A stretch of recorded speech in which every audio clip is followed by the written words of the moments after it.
Caribe con Rita Incurramba continúa desarrollando temas de gran interés social y de actualidad, acompañada de personajes de la salud física y mental, de instituciones, de empresarios, de profesionales, artistas, de jóvenes y sobre todo de la familia de la región Caribe de Colombia y parte del mundo. Nos vemos los festivos por Telecaribe, un canal para todos. Queridos televidentes del Caribe con Rita Incurramba, yo soy Rita Caballero Rosales y hoy estamos desarrollando otro tema de gran interés social y de actualidad, porque ¿a quién no le interesa que lleguemos a los hogares de la familia de Colombia con temas como el de la reforma laboral, por ejemplo? Me imagino que todos estarán a la expectativa y no se moverán de aquí. Y nuestro invitado especial es el doctor Carlos Ballesteros Barón. Es abogado de la Universidad Libre de Bogotá, con amplia experiencia en Derecho Laboral y Administrativo, especialista en Seguridad Social de la Universidad de Antioquia, catedrático, asesor del Ministerio de Trabajo para el proyecto de la reforma laboral. Precisamente por eso lo tenemos como invitado especial en el desarrollo de un tema tan interesante como este. Doctor, es un honor tenerlo en el Caribe con Rita Incurramba. Definitivamente los temas que desarrollamos aquí, hace poquito hablamos sobre reforma pensional con el doctor Rafael Rodríguez, ahora tenemos otra personalidad como usted. En fin, son temas que estamos ahí, que ahí estamos, porque eso es educar, prevenir, formar y recrear. Ponga atenta atención al tema. Bienvenido, doctor. Muchas gracias, Rita. Un saludo para todas y todos los que nos están viendo en este importantísimo programa, aquí a disposición de ustedes para explicar lo que ha sido este proyecto tan importante que esperamos que en beneficio de todo el país sea efectivamente aprobado en el Congreso de la República. Es un proyecto que en nuestro criterio pretende cumplir una promesa que se hizo en el año 1991 cuando se aprueba la Carta Política.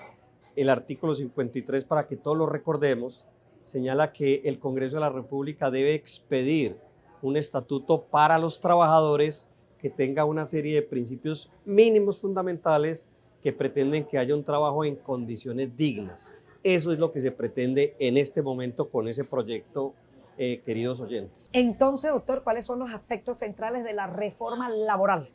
Bueno, son muchos los aspectos importantes, pero uno de ellos que a mí me parece trascendental rescatar es el tema de la estabilidad laboral. Nosotros en la Constitución Política tenemos en ese artículo que mencioné un postulado que habla de la estabilidad laboral.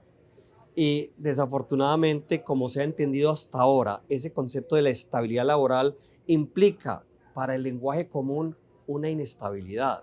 ¿Por qué? Porque el empleador hoy puede despedir a un trabajador sin ninguna motivación a cambio de una pírrica indemnización. Y eso lo saben muchos de ustedes que les ha pasado eso. Entonces, cuando yo me imagino a la familia que padece esa consecuencia de un despido inmotivado, la gente dirá, hombre, pero ¿dónde está ese principio de la estabilidad? Queremos enfrentar ese principio. Se prohíbe en consecuencia en el proyecto despidos discriminatorios, despidos sin ningún tipo de motivación. Si eso ocurre, pues la consecuencia obviamente es que tenga que reintegrarse el trabajador pagándole el salario y las prestaciones sociales.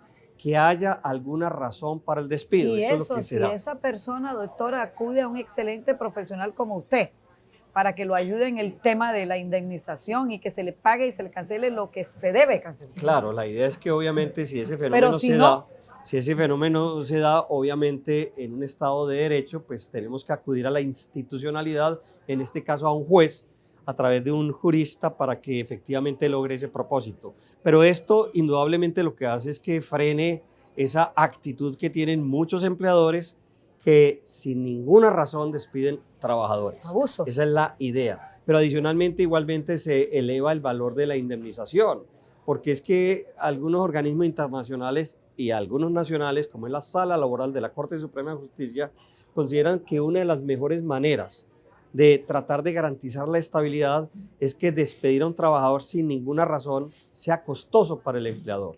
En el año 2002 se hizo una reforma también laboral, pero la consecuencia fue que se permitió casi que una libertad absoluta para despedir a los trabajadores, a cambio de una indemnización muy bajita, casi que era premiar al empleador por utilizar esa medida. Creemos que no va de la mano con el concepto de Estado Social de Derecho la posibilidad de que se realicen, digamos, decisiones que desconozcan un derecho tan importante como es el derecho laboral, del cual vive la familia. Es que tengamos en cuenta que el salario tiene una connotación familiar, de eso vive el trabajador, de eso vive la familia. Terminar un contrato de trabajo tiene una implicación social enorme. Desde el punto de vista humano es bastante grave, por eso pretendemos enfrentar ello. Ese es uno de los puntos importantes de la reforma laboral, entre muchos otros. Lo que pasa es que cada uno de estos punticos pues, nos quitaría pues todo el espacio. Pero ese punto a mí me parece muy importante que lo destaquemos para que ustedes sepan lo que trae en buena medida esa reforma. ¿Es cierto la inamovilidad en el empleo? Uno de los mitos que hay es ese precisamente. Algunos sectores dicen, es que allí en ese proyecto se está consagrando la inamovilidad. ¿Qué significa inamovilidad en este contexto? Significa que sería imposible dar por terminado un contrato de trabajo. Eso no es cierto. No es cierto porque obviamente se mantienen unas justas causas. Si un trabajador no cumple sus obligaciones, el empleador lo podrá desvincular. Si hay algunas causales legales, por ejemplo, hay un problema económico en una empresa, la empresa tendrá que seguir un procedimiento administrativo para poder ser autorizado para terminar contratos de trabajo. Todo eso obviamente se mantiene. Esa es la idea. ¿Y cómo se pretende formalizar la economía con esta reforma? Bueno, varios temas macro, diría yo, que siempre se deben abordar cuando tocamos los temas de las reformas laborales. Uno de ellos es la de la formalización.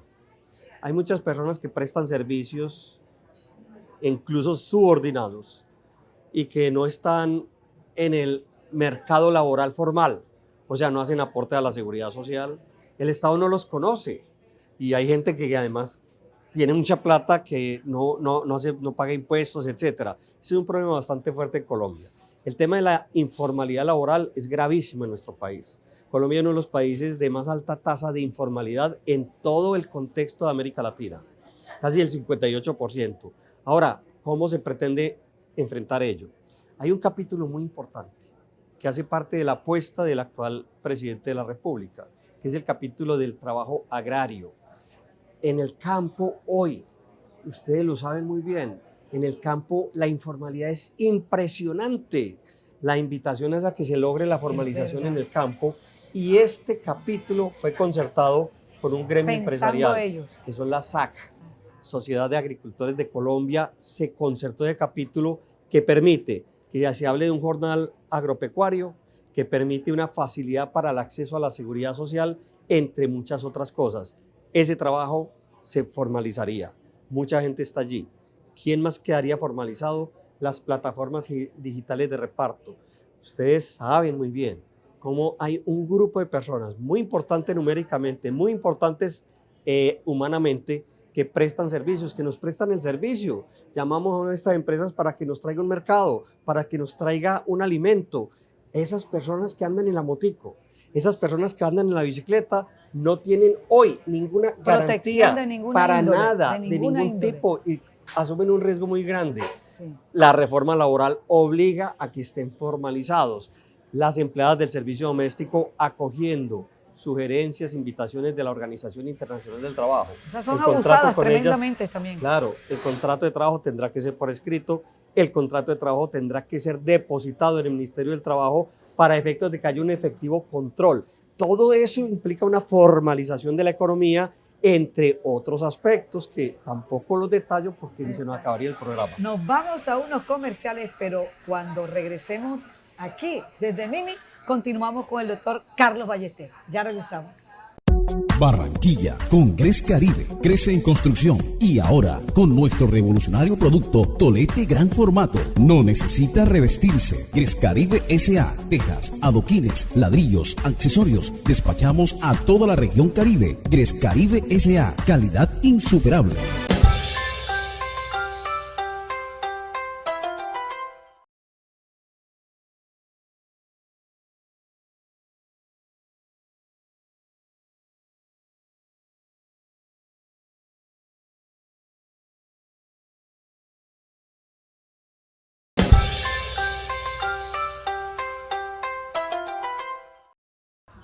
Reforma laboral es nuestro interesantísimo tema, desarrollándolo en compañía de una eminencia, del doctor Carlos Ballesteros Barón, a quien le doy las gracias, de verdad, doctor, por estar acompañándonos en el desarrollo de estos temas tan interesantes.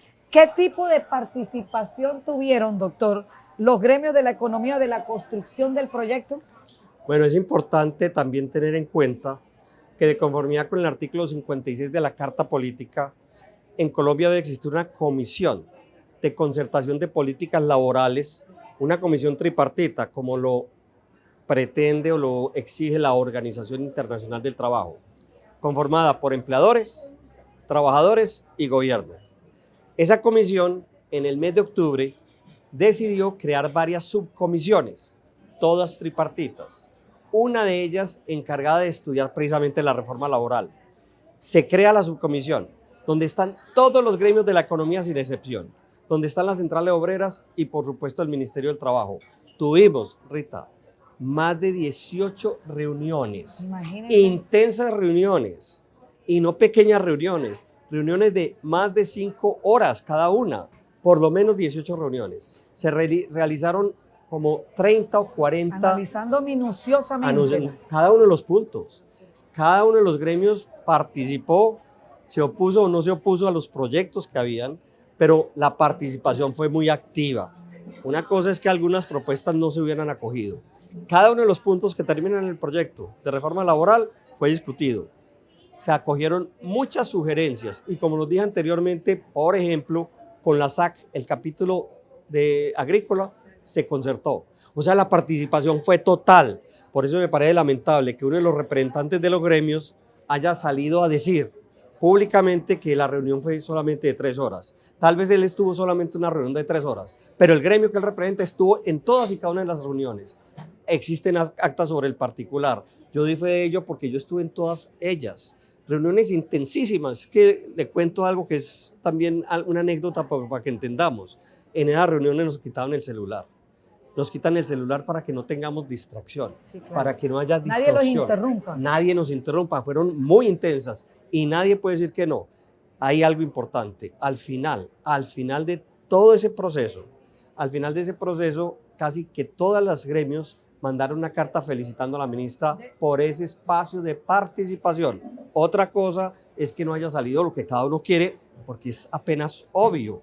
La idea es que fuera concertado, que se escucharan las propuestas. Y como siempre lo planteé yo allí, en esas mesas, nosotros teníamos fundamentalmente 2 referentes insalvables. Primero, la Constitución política. Segundo, el proyecto de gobierno del actual presidente, porque fue quien triunfó en el proceso electoral. O sea, no hay otra alternativa distinta y eso es lo que queda en este proyecto. ¿Qué insumos importantes recibieron, doctor? Bueno, eso fue también clave. Y eso fue en la primera etapa porque a mí me pareció un ejercicio de aprendizaje además maravilloso. Yo me sentía que estaba haciendo una super especialización en esta temática. Fíjense que tuvimos la visita de la Organización Internacional del Trabajo, que nos hizo las sugerencias de qué debía tener la reforma laboral. La visita del presidente de la Sala Laboral de la Corte Suprema de Justicia, que con base en su experiencia judicial nos decía, una reforma laboral debe tener esto, aquello y lo otro. De la OCDE, de esta organización de los países que quieren tener buenas prácticas, del cual hace parte Colombia, se escucharon todas las sugerencias. La misión de empleo creada en el anterior gobierno, la misión alternativa de empleo. También tuvimos la participación de varios gobiernos que han hecho recientes reformas laborales, el de España, el de México, el de Argentina, entre otros gobiernos. Y igualmente, obviamente, participación de algunos sectores muy particulares. O sea, tuvimos una serie de insumos que a todos nos dijo hay que entender cuál es el panorama mundial para poderlo aterrizar a nuestro país. Nos vamos a unos comerciales, pero cuando regresemos, doctor Carlos, ¿cómo se aplicaría la ley 2023 a los servidores públicos? Porque ellos también están interesados en conocer qué va a pasar con ella. Ya regresamos. Barranquilla, con Gres Caribe, crece en construcción y ahora con nuestro revolucionario producto Tolete Gran Formato. No necesita revestirse. Gres Caribe S.A. Tejas, adoquines, ladrillos, accesorios. Despachamos a toda la región Caribe. Gres Caribe S.A. Calidad insuperable.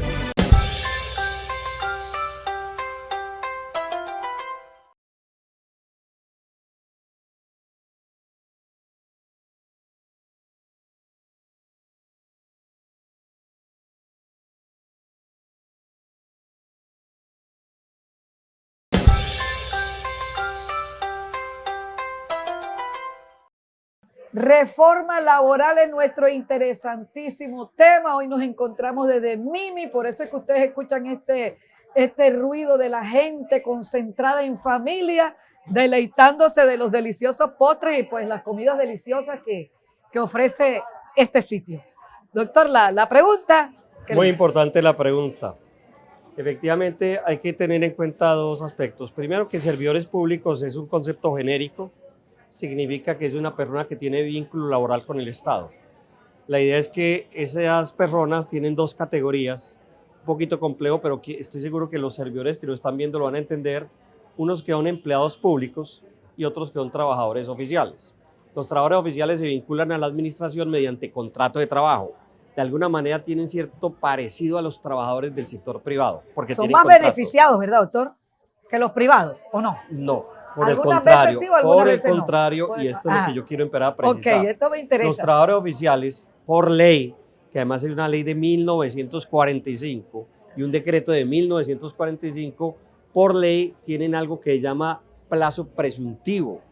Y ese plazo ¿Qué es eso, presuntivo, doctor? Explíquele eso a nuestros televidentes. Significa que los contratos que ellos celebran a término indefinido se entiende celebrado por 6 meses. O sea que no existe en la práctica contrato a término indefinido. Y eso significa igualmente que el empleador, llegando a los 6 meses, sin dar ningún preaviso, le puede dar por terminar el contrato sin ninguna indemnización. Y se quedan en la calle. Claro, desde el punto de vista normativo son los que tienen una situación más precaria. Este proyecto de ley a ellos les va a beneficiar en ese aspecto notablemente porque van a quedar regulados de manera igual al del trabajador privado. O sea que desaparece el plazo presuntivo. Muy bueno, entonces va a ser término fijo. Indefinido o término fijo. O fijo. Pero y si es indefinido, con las características que acabamos de señalar, garantizando la estabilidad. Esto sí les va a gustar a ellos. Sí. Y ahora viene el otro tema. Sí. El otro tema tiene que ver con que la ley regula un aspecto que son las relaciones individuales, lo que tiene que ver con la estabilidad, lo que tiene que ver con la indemnización, pero también se regula el aspecto colectivo, el aspecto sindical. Los empleados públicos están regulados, todos, tanto trabajadores oficiales como empleados públicos, en la parte colectiva, en la parte sindical, por la ley, a excepción de la negociación colectiva de los empleados públicos que tienen su régimen especial. Entonces, yo creo que ahí quedaría como redondeada la idea de cómo quedaría regulado el tema de los servidores públicos. Entonces, reforma laboral, ¿a quiénes y a qué aplica? Aplica a todos los trabajadores con otra característica que no habíamos hablado, pero la destaco de una vez. La idea es que, de acuerdo con el artículo 25 de la Constitución, la garantía del trabajo en condiciones dignas no va solamente para el trabajador subordinado, es decir, para aquella persona que tenga una relación contractual o que sea un empleado público, sino para todo trabajador, así no tenga contrato de trabajo. Y esto se refleja en la práctica también en el tema de la negociación colectiva, donde los llamados contratistas podrían ser beneficiarios de un proceso de negociación colectiva, podrían afiliarse a organizaciones sindicales. O sea que lo que tratamos es de que se dignifique el trabajo en todas sus manifestaciones, como lo exige ese artículo de la Constitución Política del país. En conclusión, ¿cómo se beneficiarían entonces los trabajadores de la reforma laboral? De muchas maneras, garantizando muchos de los principios, como es el de la estabilidad, igualmente el de la remuneración mínima vital y móvil, en la medida en que trabajadores que ganen más de un salario mínimo tienen el derecho a que se les reajuste el salario anualmente. Se va a recuperar lo que existía antes del año 2002, y es que el trabajo nocturno se pague realmente con los recargos que establece la lógica. La noche comienza a las 6 de la tarde, no a las 10 de la noche como lo hizo la reforma del año 2002. Hoy está desde las 9 de la noche, pero va a comenzar otra vez desde las 6 de la tarde, garantizando realmente la dignidad de ese trabajador. Es que en eso ha habido un debate fuerte. Algunos le decían, no, pero si bien es cierto, eso se justificaba en alguna época en que no había luz eléctrica, después de la luz eléctrica ya no se justifica. Pero lo cierto, y esto no vamos a entender todos, es que una persona que trabaje toda la noche hace una serie de sacrificios familiares, sociales, que amerita una compensación. Igualmente el recargo de los dominicales va a volver a ser del 100%. Esto es clave. Y es clave entender lo siguiente, porque aquí aparece otra de las críticas de algunos sectores que dicen, con eso no va a haber empleo, con eso se desestimula el empleo. Pero fíjense que algo importante, en el año 1990 se hizo una reforma laboral que implicó sacrificios para los trabajadores. Quitaron las horas extras. En el 90 En lo el que 90 quitan es el quitaron- régimen de cesantías más beneficioso fundamentalmente. Sí. En el año 2002 quitan las jornadas nocturnas como la teníamos, quitan los recargos. ¿Sabe cuál es el argumento para hacer esos sacrificios de la clase trabajadora? Generar empleo, porque supuestamente eso permitía la generación de empleo. Cuando se hace eso, la realidad es que no se generó empleo. La realidad es que aplicando esas medidas, hasta ahora muy inflexibles, hasta hoy inflexibles, tenemos la tasa de informalidad y una tasa de desempleo inaceptable en un Estado social de derecho. O sea, lo cierto es que las reformas no ayudaron para ello. Lo cierto es que una reforma laboral no es la que genera empleo o no la genera. Hay otras medidas muy importantes. Y de hecho este gobierno en el Plan Nacional de Desarrollo tiene muchas medidas para generar empleo. O sea, ese es otro de los mitos que hay que reventar, que hay que romper efectivamente. Oiga, doctor, no quiero terminar el programa sin preguntarle algo. Entonces, ¿quién se beneficiaría más, los empresarios o los empleados, tanto públicos como privados? Yo creo que si se garantiza el trabajo en condiciones dignas, se beneficia a toda la sociedad. Adicionalmente hay algo que poco se reflexiona. Si usted tiene un mejor ingreso, va a tener mayor capacidad de consumo. Si hay mayor capacidad de consumo, sitios tan deliciosos como este, los vamos a llenar aún más, sin claro. duda, porque es que sí, hay mucha gente que no puede venir acá. Sí, Porque no por le alcanza la supuesto. platica. No le Si usted alcanza. le da más platica a la gente va a comprar más. Es una lógica económica Sí, elemental. por supuesto, es como- Las críticas que nos hicieron los organismos internacionales dicen, ustedes se están engañando. Ustedes creen que porque trabajen 48 horas a la semana les va a ir mejor a los empresarios. Los países que han reducido la jornada de trabajo, incluso Francia, por ejemplo, a 36 horas a la semana, generan una mayor productividad. Hace poco salió un informe. Colombia trabaja mucho, Y con madruga mucho, pero no hay productividad Y laboral. con ello menos delincuencia, más sentido Claro. de pertenencia laboral O y sea, muchas cosas claro. más, ¿no? Más beneficios Y a la ese familia. concepto clave que tampoco alcanzamos a tocar, lo que es el de la productividad. De la productividad. Usted trabaja mucho y no es productivo, trabaja menos y es más productivo. Así es. Infortunadamente, como siempre, nuestro peor enemigo es el tiempo, doctor. ¿Dónde conseguirlo? Me consiguen en un correo electrónico, lo voy a dar, seballest@hotmail.com, un celular 311-307-0619, a disposición de todas y todos ustedes, y ojalá que nos acompañen en este proceso de la reforma laboral que es necesario para el país. Eso ayuda a que el país salga adelante con toda seguridad. Que por favor, que lean, que investiguen, que estudien, que se asesoren con profesionales del alto calibre como usted o como el doctor Rafael Rodríguez Mesa cuando desarrolló el tema sobre reforma pensional, porque es que es la ignorancia la que acaba con muchas situaciones en este país. Sí, desafortunadamente muchos medios son el eco de informaciones absolutamente equivocadas. La idea, lo ideal es que la decisión que cada uno tome sea con base en elementos de juicio realmente objetivos y no engañosos. Doctor, muchas gracias por estar acompañándome en el desarrollo de este interesante tema sobre la reforma laboral. Como dije al principio del programa, es un tema de actualidad. De verdad que en Barranquilla, bienvenido. Muchísimas gracias por aquí. Espero seguir estando presente permanentemente. Invitados a todo el país para que este programa lo vemos en todo el país. Sí. La idea es que realmente sintamos que es necesario este tipo de reformas para que Colombia empiece a dar un salto importante que todos nos lo merecemos. Así es. Hasta el próximo festivo, si Dios lo permite, a la misma hora. Gracias.